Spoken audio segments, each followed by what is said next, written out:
राधे राधे, जय श्री कृष्णा। आज की कथा में आप सभी भक्तों का हार्दिक स्वागत है। भगवान श्री कृष्ण और श्रीमती राधा रानी की कृपा सदैव आप पर और आपके समस्त परिवार पर बनी रहे। दोस्तों, आज आप सुनेंगे ज्येष्ठ मास की कथा का 18वां अध्याय। इससे पहले के सभी अध्याय सुनने के लिए आप सभी भक्तों का दिल से बहुत बहुत आभार। और अब भगवान श्री हरि विष्णु का ध्यान करके आज की पावन कथा का प्रारंभ करते हैं। श्री नारद जी कहते हैं कि हे राजन, एक दिन मुनि श्रेष्ठ दुर्वासा परमात्मा श्री कृष्णचंद्र का दर्शन करने के लिए ब्रजमंडल में आए और उन्होंने कालिंदी के निकट पवित्र बालुका में पुलिंस के रमणी स्थल में महावन के समीप श्री कृष्ण को निकट से देखा। वे शोभाशाली मदन गोपाल बालकों के साथ वहां लौटते, परस्पर मल्ल युद्ध करते तथा भांति भांति की बालोचित लीलाएं करते थे। इन सब कारणों से वे बड़े मनोहर जान पड़ते थे। उनके सारे अंग धूल से धूसर थे और मस्तक पर काले घुंघराले केस शोभा पाते थे। दिगंबर भेष बालकों के साथ दौड़ते हुए श्रीहरि को देखकर दुर्वासा के मन में बड़ा विस्मय हुआ।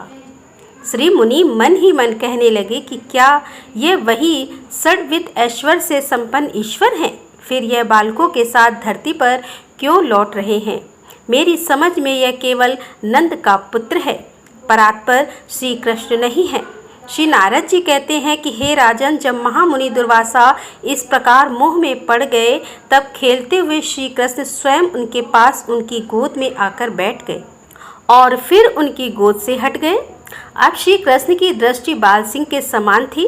वे हंसते और मधुर वचन बोलते हुए पुनः मुनि के सम्मुख आ गए। तब हंसते हुए श्री कृष्ण के श्वास से खींचकर मुनि उनके मुंह में समा गए। वहां जाकर उन्होंने एक विशाल लोक देखा, जिसमें अरण्य और निर्जन प्रदेश भी दृष्टिगोचर हो रहे थे।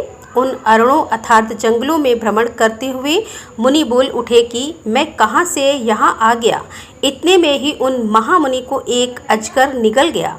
अब उसके पेट में पहुँचने पर मुनि ने वहाँ सातों लोक और पाताल सहित समूचे ब्रह्मांड का दर्शन किया। उसके दीपों में भ्रमण करते हुए दुर्वासा मुनि एक श्वेत पर्वत पर ठहर गए। उस पर्वत पर 7 कोटि वर्षों तक भगवान का भजन करते हुए वे तप करते रहे। इतने में ही संपूर्ण विश्व के लिए भयंकर नैमित्तिक प्रलय का समय आ पहुंचा। समुद्र सब ओर से धरातल को डुबोकर मुनि के पास आ गए। दुर्वासा मुनि उन समुद्रों में बहने लगे। उन्हें जल का कहीं अंत नहीं मिलता था। फिर इसी अवस्था में एक सहस्त्र युग बीत गए। तदंतर मुनि एक कारणों के जल में डूब गए। उनके स्मृति शक्ति नष्ट हो गई और वे फिर पानी के भीतर विचरने लगे। फिर वहां उन्हें एक दूसरे ही ब्रह्मांड का दर्शन हुआ। उस ब्रह्मांड के क्षेत्र में प्रवेश करने पर वे दिव्य सृष्टि में जा पहुँचे।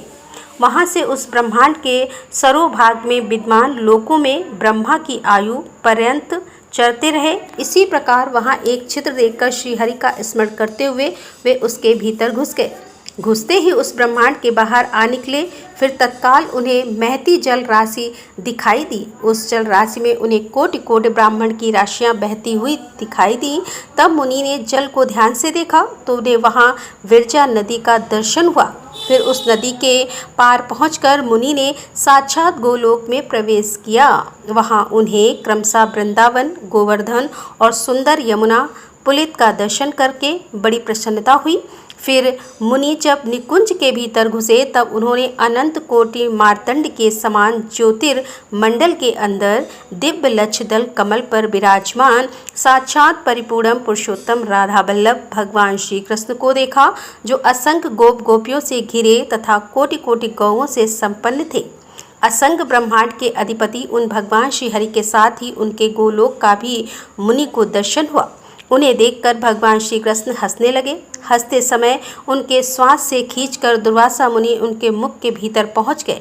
उस मुख से पुनः बाहर निकलने पर उन्होंने उन्हीं बाल रूपधारी श्री नंद नंदन को देखा, जो कालिंदी के निकटवर्ती पुण्य बालुका में रमण स्त्री में बालकों के साथ विचर रहे थे। महावन में श्री कृष्ण का उस रूप में दर्शन करके दुर्वासा मुनि यह समझ गए कि यह श्री कृष्ण साक्षात परात्पर ब्रह्मा हैं। फिर तो उन्होंने श्री नंद नंदन को बार बार नमस्कार करके हाथ जोड़कर कहा कि श्री मुनि बोले, जिसके नेत्र नूतन विकसित सतदल कमल के समान विशाल हैं, अधर बिम्बा फल की अरुणिमा को तिरस्कृत करने वाले हैं तथा श्री अंग सजल जलधार की श्याम मनोहर कांति को छीन लेते हैं, जिनके मुख पर मंद मुस्कान की दिव्य छटा छा रही है तथा जो सुंदर मधुर मंद गति से चल रहे हैं, उन बाल अवस्था से लसित मनोज श्री नंदनंदन को मैं मन से प्रणाम करता हूँ, जिनके चरणों में मंजीर और नूपुर झंकृत हो रहे हैं और कट में खन खन हुई नूतन रत्न निर्मित कांची अर्थात करधनी शोभा दे रही है, जो बनका से युक्त यंत्र समुदाय तथा सुंदर कंठाहार से सुशोभित है, जिनके भाल देश में दृष्टि जनित पीड़ा हर लेने वाली कज की बिंदी शोभा दे रही है तथा जो कालिंदी नदी के तट पर बालो उचित क्रीड़ा में संलग्न है,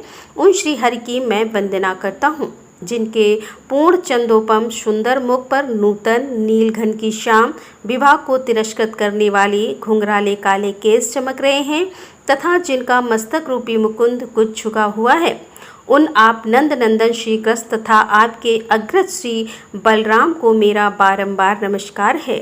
जो प्रातःकाल उठकर इस श्री नंद नंदन श्रोत का पाठ करता है, उसके नेत्रों के समक्ष श्री नंद नंदन सानंद प्रकट होते हैं। श्री नारद जी कहते हैं कि इस प्रकार श्री कृष्ण को प्रणाम करके मुनि शिरोमणि दुर्वासा उन्हीं का ध्यान और जप करते हुए उत्तर में बद्रिका आश्रम को चले गए। श्री गर्ग जी कहते हैं कि सौनक इस प्रकार देवऋषि प्रवर महात्मा नारद ने बुद्धिमान राजा बहुला सबको भगवान श्री कृष्ण का चरित्र सुनाया था। वे ब्राह्मण वह सब मैंने तुमसे कह सुनाया। भगवान का श्रेष्ठ कली कलुष का विनाश करने वाला, धर्म अर्थ काम और मोक्ष चारों पदार्थों को देने वाला है। अब तुम और क्या सुनना चाहते हो? शौनक जी बोले कि हे तपोधन, इसके बाद मिथिला नरेश बहुला स्वर ने शांत स्वरूप ज्ञानदाता महामुनि नारद से क्या पूछा, वही प्रसंग मुझसे भी कहिए। श्री गर्ग जी ने कहा कि हे शौनक, ज्ञानदाता नारद जी को नमस्कार करके मान दत्ता मैथिली नरेश से पुनः उसने श्री कृष्ण चरित्र के विषय में जो मंगल का धाम है प्रश्न किया। श्री बहुला स्वयं ने पूछा कि हे प्रभु, परमानंद विग्रह साक्षात भगवान श्री कृष्ण ने इसके बाद और कौन कौन से विचित्र लीलाएं की, यह मुझे बताइए। पूर्व के अवतारों द्वारा श्री मंगलमय चरित्र संपादित हुए, फिर इस श्री कृष्णावतार के द्वारा इसके बाद और कौन कौन से पवित्र चरित्र किए, यह सब बताइए। श्री नारद जी ने कहा कि हे राजन, तुम्हें अनेकों साधुवाद है, क्योंकि तुमने श्री हरि के मंगलमय चरित्र के विषय में प्रश्न किया है। वृंदावन में जो उनकी यशोवर्धन हुई है, उनका मैं वर्णन करूँगा। यह गोलोक खंड अत्यंत गोपनीय और परम अद्भुत है। गोलोक में रास मंडल में साक्षात श्री कृष्ण में निकुंज में श्री राधिका को सुनाया और श्री राधा ने मुझे इसका ज्ञान प्रदान किया है। फिर मैंने तुमको वह सब सुना दिया। यह गोलोक खंड का वृतांत संपूर्ण पदार्थों को देने वाला उत्कृष्ट साधन है।